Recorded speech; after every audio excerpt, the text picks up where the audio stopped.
Namaskar. Today we'll be dealing with a very interesting topic, and that is types of majority. Now, why do I call it to be an interesting topic? Well, if you actually have a glance at the constitution, you'll see that as such nowhere in constitution it is mentioned what exactly are the types of majorities. But लेकिन अगर हम संविधान को देखें, we'll actually see कि बहुत सारे provisions ऐसे हैं, बहुत सारे प्रावधान ऐसे हैं जहाँ different types of majorities आ जाती हैं. तो इस लेक्चर में हमारा अप्रोच ये रहेगा how well we are able to understand what are the types of majority. कौन कौन सी मेजॉरिटीज है? Absolute majority, effective majority, simple majority, special majority and special majority with consent of majority of states. ठीक, now let's have them one by one. The idea would be that we'll first explain you what exactly do we mean by that majority, and we'll also explain the relevance of that majority in Indian context. Let's start with the first type, that is absolute majority. Now, what exactly do we mean by absolute majority?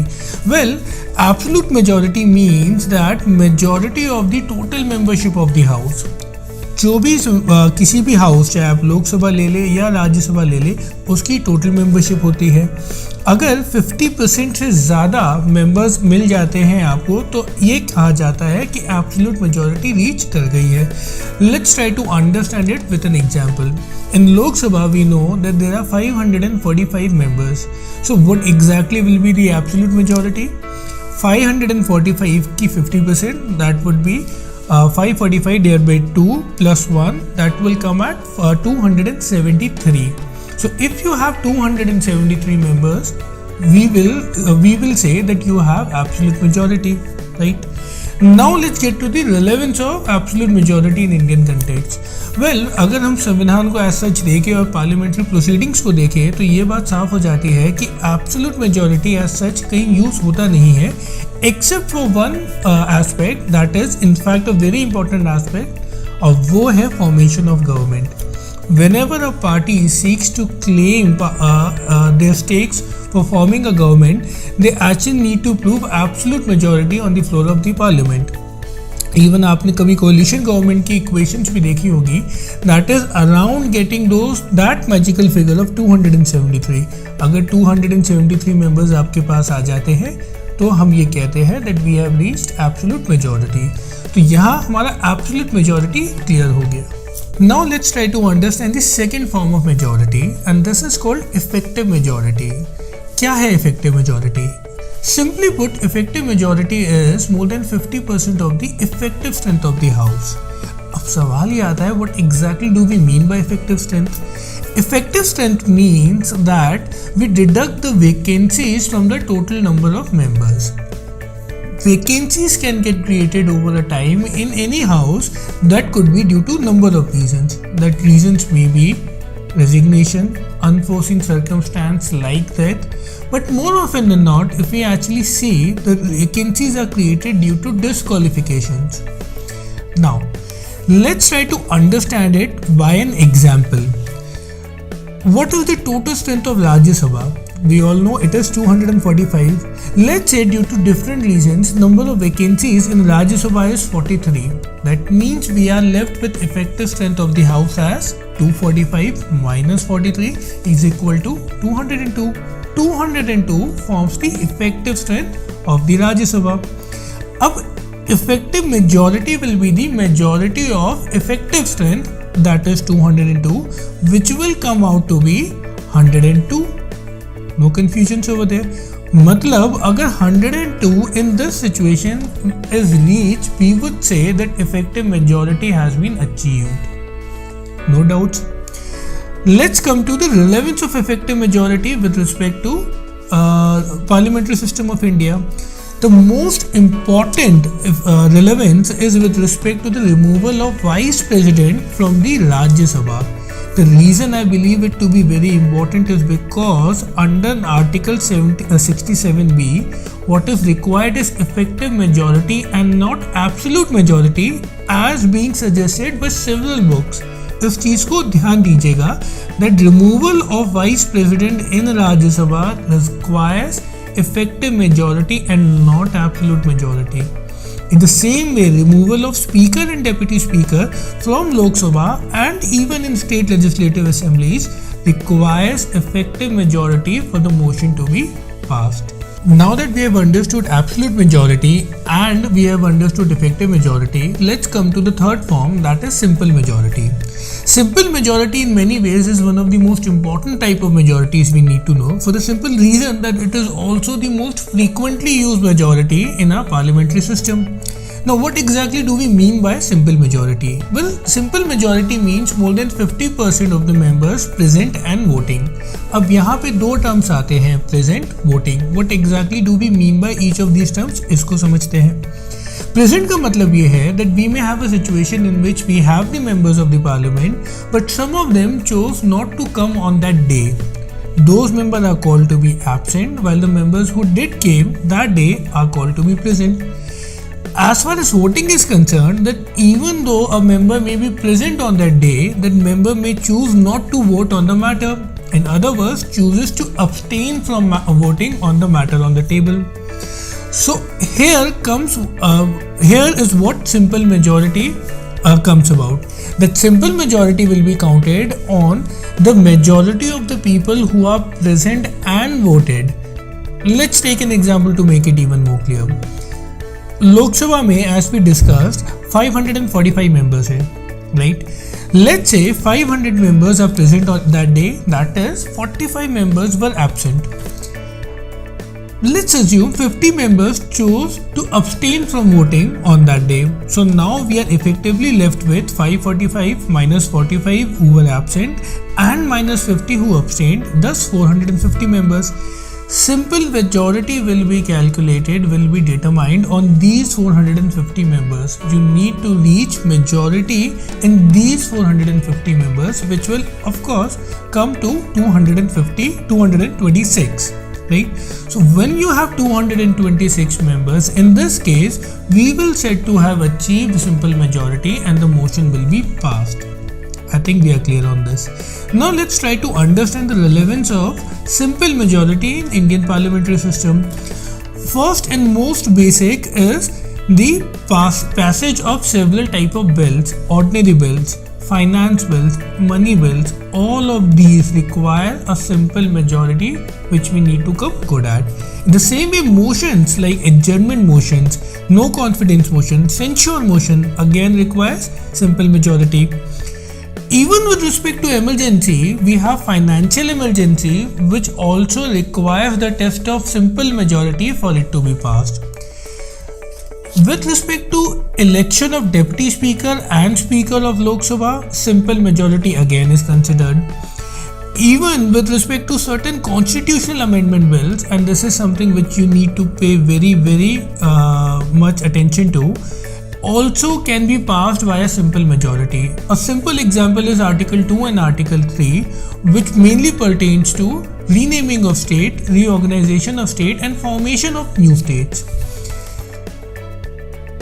As a very interesting fact, recently you must have seen that parliamentarians had actually increased their own incomes, and this too is actually under Article 105 and 106. That too requires simple majority on the floor of the parliament for it to be passed. This is all I believe you need to know with respect to simple majority. So let's come to next form of majority, and this is called special majority. Why exactly is it called special? For the simple reason that we require special conditions to be met in order for it to be achieved. What are these special conditions? The first condition is that 2/3 of the number of members present and voting should vote to pass the motion, while the second condition is the number of members who have voted to pass the motion amounts to more than 50% of the total membership of the house. Mind you, total membership of the house, not the members present and voting. पहली condition है कि 2/3 members present and voting motion को पास करें. Second condition है number of members जिन्होंने motion को पास किया है वो 50% of total membership of the house से ज़्यादा है, right. We will be able to make it even clearer if we use an example. Let's take an example of Lok Sabha. We all know that total number of membership of Lok Sabha is 545. What exactly is the halfway mark with respect to total number of members? It's 273. Let's keep that in mind. Let's take a situation where 45 members are absent. Now we are left with 500 members. Within those 500 members, a motion was put to table where 50 members chose to abstain from voting. As such, now we are left with 450 members who were present and who voted with respect to the motion. Now for that motion to be passed under special majority, what we require is 2/3 of 450, which will come to 300 members. This 300 members will first be tested on the parameter of it being 2/3, which in fact it is, and second, is it exceeding 273, that is the halfway mark. Had it been a situation in which we may actually have 2/3 members who have voted for it, but it wasn't amounting to 273 members, the motion would have been considered as to be failed. I believe we are clear on this aspect. Now let's come to the relevance of special majority with respect to Indian parliamentary system. The first and most important is the fact that every constitutional amendment which is made under Article 368 requires special majority as a criteria to be achieved by both houses of the parliament. Even removal of judges from both Supreme Court and High Court requires special majority in both houses for it to be passed. Removal of CAG and CAC both requires special majority. इसलिए ये ध्यान रखिएगा, removal process is not that easy. इनकी autonomy का एक बहुत महत्वपूर्ण part यही है कि उनके रिमूवल के लिए स्पेशल मेजॉरिटी चाहिए बोथ हाउसेस में. Apart from it, even with respect to national emergency, if it to be imposed, it to be executed in India, the houses will need to pass the motion with special majority, right? तो यहाँ तक तो बात हो गई relevance of special majority with respect to Indian parliamentary system. Now let's talk about something which is very important and I would expect you to please note it down. This is with respect to Article 249 of Indian Constitution. Article 249 of Indian constitution कहता क्या है? It simply says कि Rajya Sabha has the power to take one of the subject under state list and empower parliament to make laws for the same. Rajya Sabha किसी state list के एक subject के प्रति empower कर सकता है पार्लियामेंट को to make laws. Now it could be due to several reasons, we will not get into it, but what we need to keep in mind is कि इस रेजोल्यूशन को पास करने के लिए Rajya Sabha needs to achieve 2/3 of the people present and voting, 2/3 of the members present and voting. The reason it's important is it does not require the second condition of special majority, which pertains to 50% of the total members of the house. Let me take an example to make it even more clear. Total members of Rajya Sabha कितने हैं? We all know it's 245. So absolute majority, that is more than 50% of the members of Rajya Sabha would amount to 123 members, right? अब मान लेते हैं we have a situation where such a motion under Article 249 has been put to table in Rajya Sabha and we have 150 members of Rajya Sabha who are present and have voted on the matter. What we require is 2/3 of 150, which is 100 members for the motion to be passed. We do not require 123 as a condition to be met in this case. As such, one cannot equate this with special majority. Prelims के standpoint से please keep this in mind क्योंकि ऐसे सवाल prelims में पूछे जाते हैं.